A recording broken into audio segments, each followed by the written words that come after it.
Hello and welcome to Sully Sports Talk. I'm your host, Derek Daly, as always, with Travis Hendricks. And today, we're here with the women's soccer coach, Coach Muse. Coach, how you doing? I'm doing fine. Great to have you here. Thanks for having me. Travis, you want to go ahead and start off with a couple questions for Coach? Well, Coach, we just wrapped up the inaugural season of women's soccer in your first year as a head soccer coach at Sully. Your overall thoughts on the new program?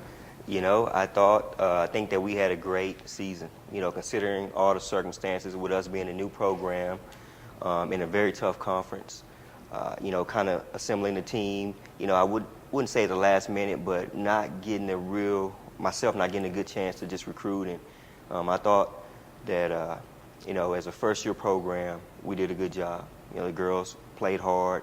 We had a couple victories in conference, and we were picked last in conference, and we didn't get last, so that's always good. When you're brand new to a school and kind of coming in and have to start from the ground up, basically, brand new sport at a new program with a new head coach, where do you start? What's the first thing you really get to doing? Well, the first place you start is actually getting equipment. Sure. You're going to need soccer balls and equipment to kind of train the players. But, as a coach, you think about what kind of program you want to have. You start to kind of build from there. Whether it's, getting those players that fit the mold that you want to have as a team and, things like that. So, Coach, let's talk personnel. Who were your two top impact players last season that you look to make contributions this fall? We had a couple of girls that were voted on the all-conference team, Validia Ray and Jaden Gutierrez. They did a great job for us, attacking-wise. But we had girls all through the team that performed well. Our two center backs, Ashley and Carly, did well. Outside backs, central midfielders, Belen and Haley. It was a total team effort.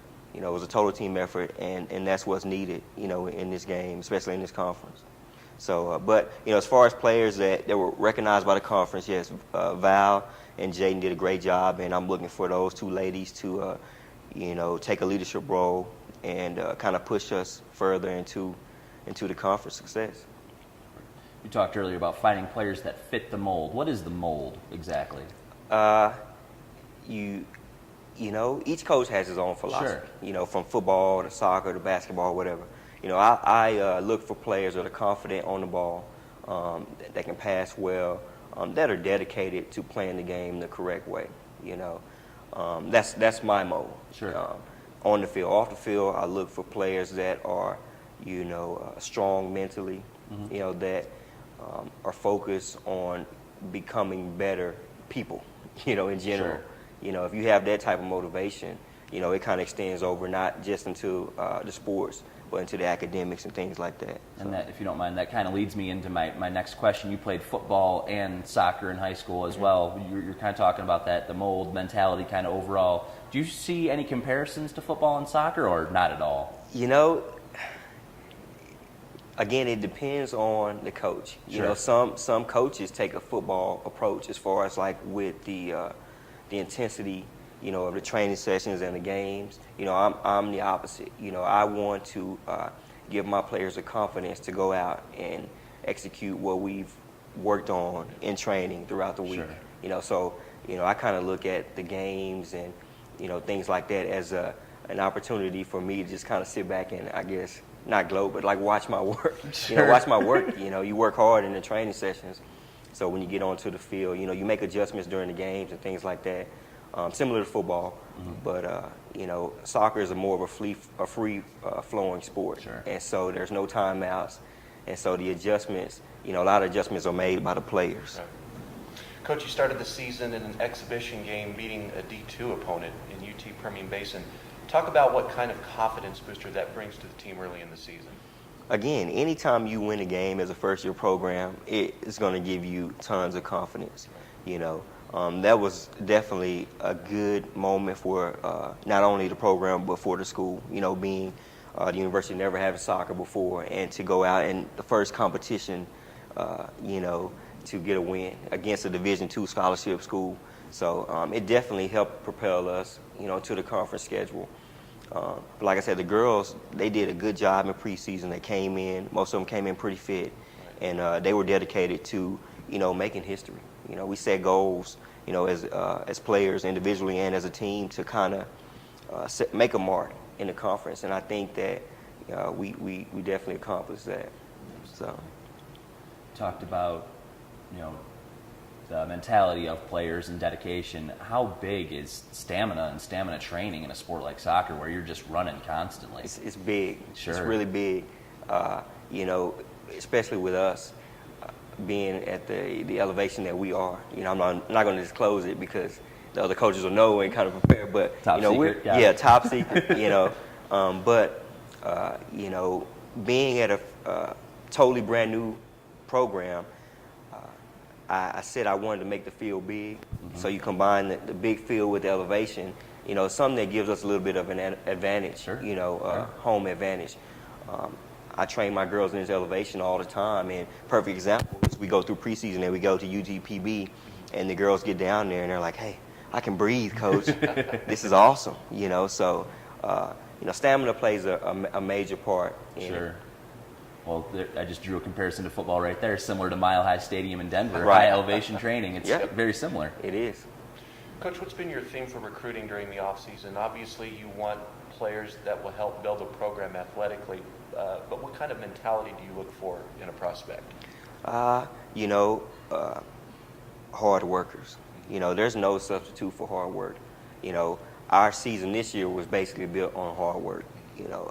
We understood that we weren't as talented as some of the other teams, but I told the girls that this season is going to be predicated on how hard you guys work in training and in the games, and that's an important aspect, I think, of any sport, but especially for soccer. When the number of players on the field and the ability that different players have and the freedom that different players have. If we work hard, we'll give ourselves a chance, which we did a lot. Off the field, I want girls that are dedicated to, basically bettering themselves and improving their quality of life. Right. To be honest, education-wise, getting a degree, and possibly going on and get a job.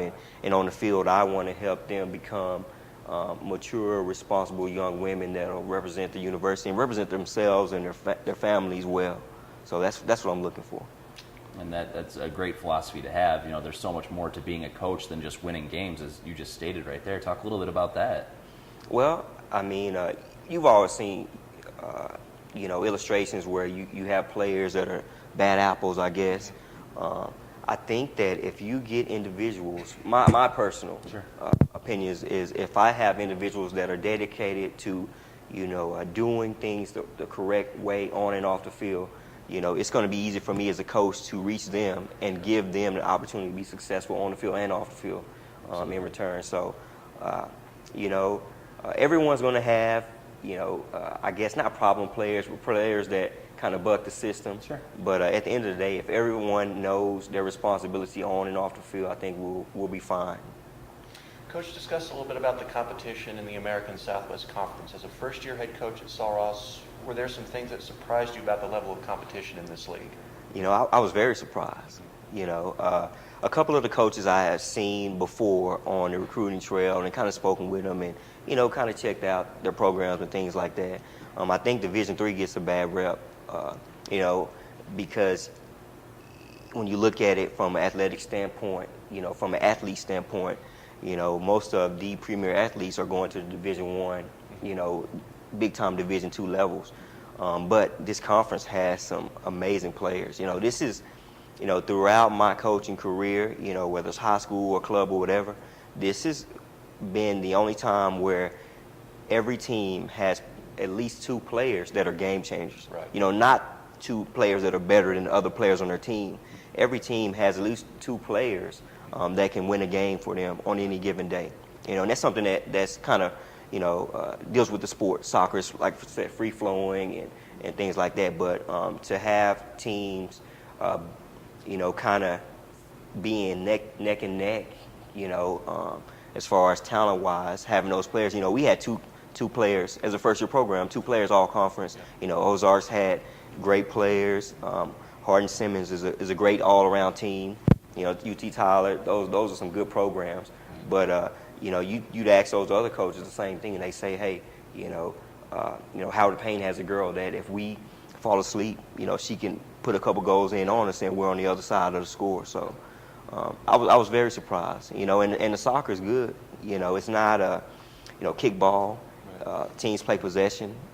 Teams are very organized. I mean, it's a good league. I think that this year we had 3 teams ranked in the top 25 in the United States, which is a testament to the amount of good competition in the conference, but also the amount of great players in the state of Texas. Sure. Soccer players. So, and I was surprised, and it was good. It was good for us to be able to step on the field with those teams and compete with them. Sure, absolutely. We talked a little bit about the competition level in the ASC. When you're scouting a team, what do you look for? Do you look for the key players individually? Do you look at a system as a whole? What do you look at?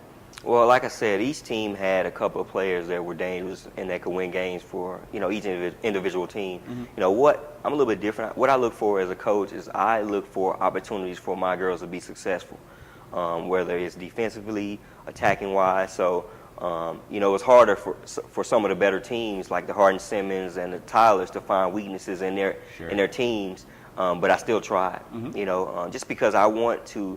I want my girls to have that confidence, and I wanted to give them the opportunity to experience the game, not just sit back and say, hey, we don't want them to beat us 20-0. I want them to go out and play and, have fun. Sure. Have fun. So, there are some really talented players in our league, really dynamic players that, these coaches are blessed to have, really dynamic players. So it's tough, but, if we can have an advantage anywhere, that's what I'm going to look for, and that's what I'm going to attack. Whether they have weak players or, if we feel like we do something better, mm-hmm. or we can catch them off guard with something that we do, that's what I'm looking for.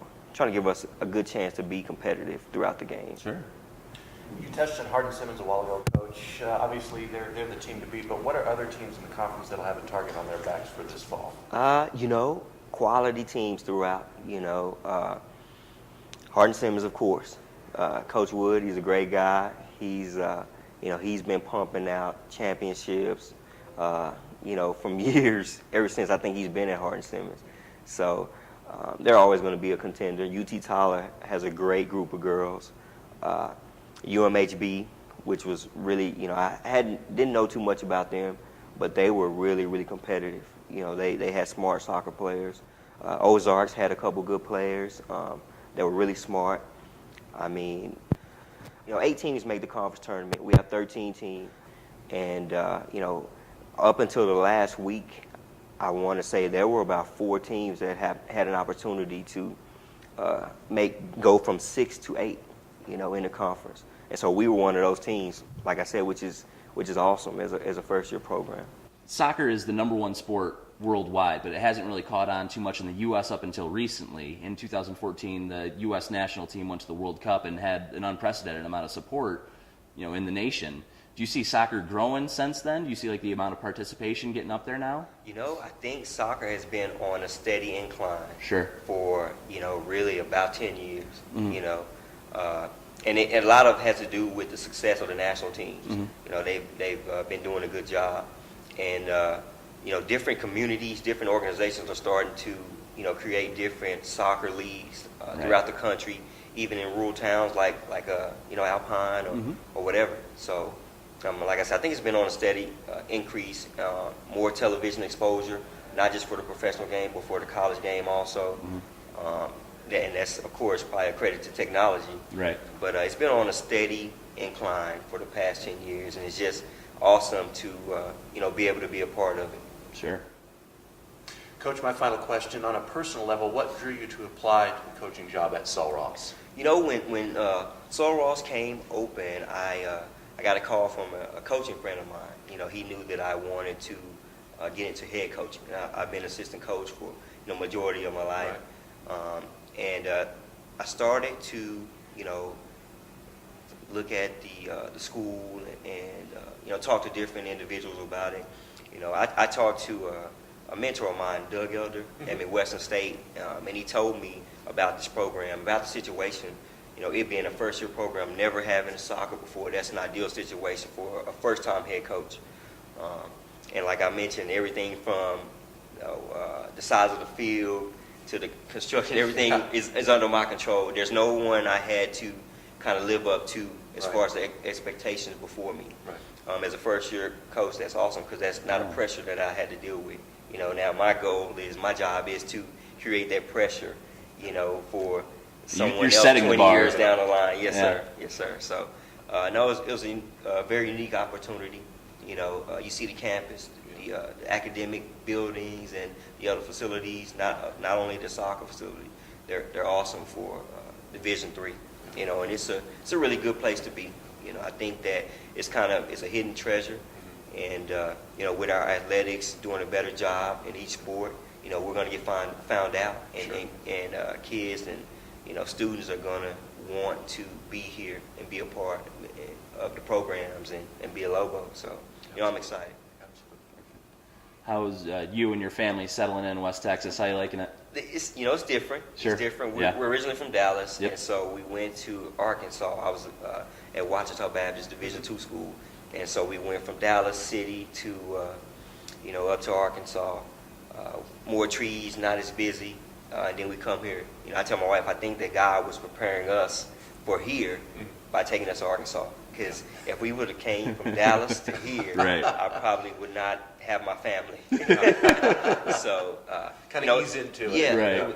It's been awesome, and that preparation was also with me as a coach, also to get into the college game and see how things were done, and kind of get my a foothold into the sport at the collegiate level. Sure. So I think, like I said, it's an awesome opportunity. My family, my kids, they're adjusting well, and it's just this whole area is kind of like I said, a hidden treasure. You think of it being West Texas, maybe desert or whatever, but you come out here and you see the mountains. You meet the people. All the people are awesome. The school is awesome. The facilities are great. So, like I said, I'm very blessed to be here, and it's a great opportunity. Coach, we are definitely glad you're here. Thank you so much for joining us on Sully Sports Talk. Thank you. That's all the time we have for today's episode of Sully Sports Talk, recording every other Friday here at the Century Bar and Grill.